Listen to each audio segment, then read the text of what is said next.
Hello दोस्तों, नमस्कार। मैं दीवान सिंह। कल जैसे ही बीगली लिस्ट में सिंगला साहब वाला केस आया और हमने उसकी सूचना आपको दी और हमने यूट्यूब पर डाला, तो हमारे व्यूअर्स के कई प्रकार के कमेंट आ रहे हैं। कुछ ने कहा कि पिछली बार जब सुनवाई हो रही थी 5/2/2026 को, तो रेस्पोंडेंट के वकील ने यह कहा था कि 25 और 26 को वो शायद बिजी हैं कहीं। तो काफ़ी गहमा गहमी के बाद 18/2/2026 तारीख दे दी गई और उस दिन हमारा केस नहीं लगा। केस नहीं लगने का कारण वही 3 जजेज की बेंच और 2 जजेज की बेंच, ये 2 जजेज की बेंच के पास सुना गया था, 3 के बाद लगने से। एक तो ये था। दूसरा, डॉक्यूमेंट भी वहां दिखाई दे रहे थे कि सबमिट नहीं हुए थे, 19 तारीख को हुए थे। अब जब लिस्ट आ गई है वीकली, तो उसमें सिर्फ इतने से ही नहीं है कि हमारा जो केस है वो वीकली लिस्ट में है और डेली में आएगा कि नहीं आएगा, इससे बियॉन्ड है हमारा कुछ। क्योंकि जब तक उसकी लीगलिटी को, उसकी स्टेटस को नहीं स्टडी करेंगे तो हम इसी प्रकार ये कमेंट करते रहेंगे। बिल्कुल सही बात है कि हमारे अब तक के जो अनुभव है वो यही है कि इस केस को एडजन करना, आगे बढ़ाना, तारीख लेना, यही चला हुआ था। क्या ये सिलसिला रुक जाएगा? आज हम इसी पर बात करेंगे। तो सबसे पहले तो हम ये देखते हैं कि जो कोर्ट नंबर 2 में 2 जजों की बेंच के सामने जो पूरी वीकली लिस्ट है उसमें लगभग 200 के आसपास केसेज हैं और उनमें से 20 केस छांटे जाएंगे 25 तारीख को।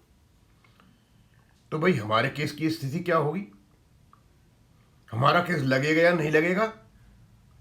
दोस्तों, कोर्ट जब सुनवाई करता है तो एक निश्चित तारीख देता है। हमारी भी 18/2/2026 दी थी और उस केस की पूर्ण तैयारी की हुई थी रजिस्ट्री ने। हम दोष नहीं लगा सकते कोर्ट पर, ये हमारी गलती है, हम दोष लगाते हैं। एक कारण हो सकता है कि वहाँ 3 जज बेंच हो गए, 2 जज बेंच नहीं थे इसलिए नहीं लगा हो, या हमारे डॉक्यूमेंट में कोई कारण कुछ भी रहा हो। लेकिन अब 2 जज की बेंच है, फेवरेबल है। लेकिन उसमें भी एक बात है, मैंने यहां कुछ केस निकाल रखे हैं उसमें से, वीकली लिस्ट से, और जो डेट दे रखी है 25/2/2026, इसमें लगभग 16 केसों की दे रखी है। हमारे वाले केस की नहीं दे रखी है 25/2/2026। लेकिन एक ही केस ऐसा है जिसमें लिखा हुआ है पार्ट हर्ड, यानी इसकी सुनवाई चल रही है। तो सीधा साधा मतलब है, जो केस पार्ट हर्ड है उसकी डेट देने की जरूरत नहीं है, वो प्रायोरिटी में रहेगा। तो इसमें जो 16 केस हैं, 16 के 16 केस डेली लिस्ट में आएंगे। और इसमें एक केस ऐसा भी है 12,112/2025 हाई ऑन बोर्ड, यानी बोर्ड जो लगेगा उस पर पहले नंबर पर आएगा। ये भी वीकली लिस्ट में लिखा है। यानी सब कुछ ट्रांसपेरेंट है, फेयर है, क्लियर है। हम जो रोज लांछन लगाते हैं ना कोर्ट पर, रजिस्ट्री पर, सबसे पहले रजिस्ट्री इन केसों को लेगी, दूसरों को नहीं लेगी। अब जिनके केस नहीं आएंगे वहां तो यही होगा, पता नहीं रजिस्ट्री में क्या होता है, हमारा केस नहीं लगा, हमारा नंबर आ गया। सबसे पहले रजिस्ट्री को मानना पड़ेगा कि माननीय जजों ने क्या आदेश दिए हैं। जिन केसेज की तारीख जजों ने 25/2/26 लगा रखी है रजिस्ट्री को, वो केस पहले लेंगे। और साथ में हमारा केस है पार्ट हर्ड। तो सारा का सारा दारमदार इस पार्ट हर्ड पे आके टिक गया। अब पार्ट हर्ड भी किसका है? ये सिविल अपील का। दोस्तों, फिर इसके बारे में हम आज पार्ट हर्ड के बारे में बताऊंगा। फिर जो हम वकील की जो बात कर रहे हैं ना, कि वकील एब्सेंट होगा, आएगा नहीं आएगा, रेस्पोंडेंट का क्या करेगा, उसको इतनी छूट नहीं है जितनी हम सोच रहे हैं। कोर्ट यदि वकील नहीं आता है तो एक्स पार्टी भी प्रोसीड कर सकता है। वो मैं इस वीडियो के बाद आपको डालूंगा पूरी डिटेल आपको। मैं सोचा क्यों नहीं हमारे व्यूअर्स को हम वकीली बना दें, लीगलिटी की जानकारी हो जाए थोड़ा। ये आश्वस्त, मैं सिर्फ आपको आश्वस्त करने के लिए कह रहा हूं। जब केस पार्ट हर्ड कैटेगरी में आ गया तो अब ये उस जोन से निकल चुका है जिस जोन में इसको डाल रखा था। अब इस केस में कोई अर्ली हियरिंग वगैरह की जरूरत नहीं है। ये केस जो है बेंच के सामने प्रायोरिटी बेसिस पर है। जो जिन केसेज की तारीख 25/2/2026 दे रखी है उससे भी ज्यादा महत्वपूर्ण केस है ये। मान लो 25/2 को नहीं आता है तो ये केस बहुत अर्जेंट है और इसको फाइनल पे जाके रहेगा। इसका रिजल्ट क्या आएगा वो मैं नहीं कहता। तो एक तो ये आश्वस्त हो जाए कि आपका केस जब पड़ा हुआ था पहले वहां से ये निकल चुका है। अब इसके अर्ली हियरिंग की एप्लीकेशन की भी जरूरत नहीं है, क्योंकि बेंच के सामने सबसे महत्वपूर्ण मुद्दा है ये। अब पार्ट हर्ट का मतलब क्या होता है, क्योंकि हम तो ये सोचते हैं ना हमारा केस लगा हुआ है, जैसे नॉर्मल केस चलते रहते हैं। ये नॉर्मल केस नहीं है, ये सिविल अपील है। और सिविल अपील का जो फैसला आएगा वो भी 3-4 प्रकार का होगा। अब उसको भी बताऊंगा क्या हो सकता है। अब आपका इंपॉर्टेंट नोट ये है, part heard is actually positive sign. It means part heard case एक पॉजिटिव साइन है, यानी इसकी सुनवाई होगी। The high court is seriously considering the matter. Part heard case में कोई भी केस आ जाए, इसका मतलब हो गया कि माननीय सुप्रीम कोर्ट इस केस को सीरियसली कंसीडर कर रहे हैं, यानी इसको सुनाई करनी है इसकी। इसको राइट साइड में नहीं डालना है, इसको तारीखें नहीं देनी है। आगे it is beyond preliminary stage. ये प्रिलिमिनरी स्टेज से आगे निकल चुका है। पहले आपका प्रिलिमिनरी स्टेज पर अपील पड़ी थी।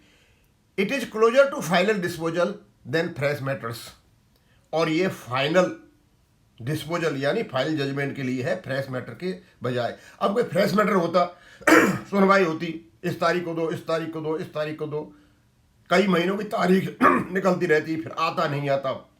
एक बार पार्ट हर्ड की कैटेगरी में आ गया तो ये फ्रेश मैटर की कैटेगरी से निकल गया। अब ये नहीं है तारीख पे तारीख, तारीख पे तारीख, तारीख, वो नहीं होगा।